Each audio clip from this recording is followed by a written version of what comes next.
tuxumni bir marta yuvib yeyish halolmi?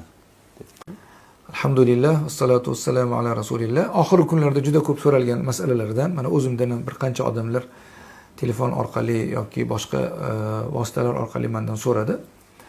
Tuxumni yuvish farz emas, modomiki ustida ko'rinib turgan najosat bo'lmasa. Buni diqqat qilishimiz kerak. Hidoyaning sharhi Fathul Qadir.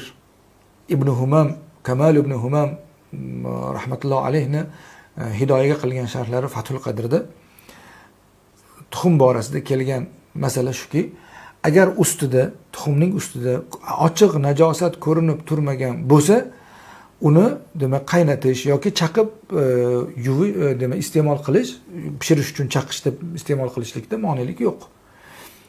Ammo ustida najosat ko'rinib turgan bo'lsa, bilinib turgan bo'lsa, rangi, dog'i ko'rinib turgan bo'lsa, uni endi yuvish, najosatni ketkizib keyin pishirish yoki chaqish unda lozim bo'ladi.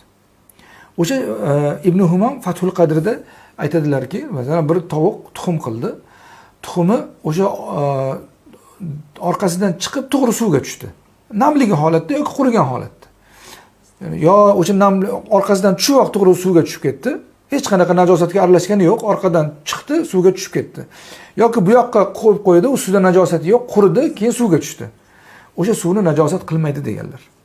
Demak, mana shundan kelib chiqib biz ham yuvish afzal, lekin farz emas. Yuvsa afzal bo'ladi, lekin farz emas. Modomiki najosat ko'rinib turmagan bo'lsa, lekin ko'rinib turgan bo'lsa, unda astoydil yuvish kerak, ketkizib keyin uni pishirish uchun iste'mol qilishlikka tavsiya etiladi. Vallohu a'lam bissavob.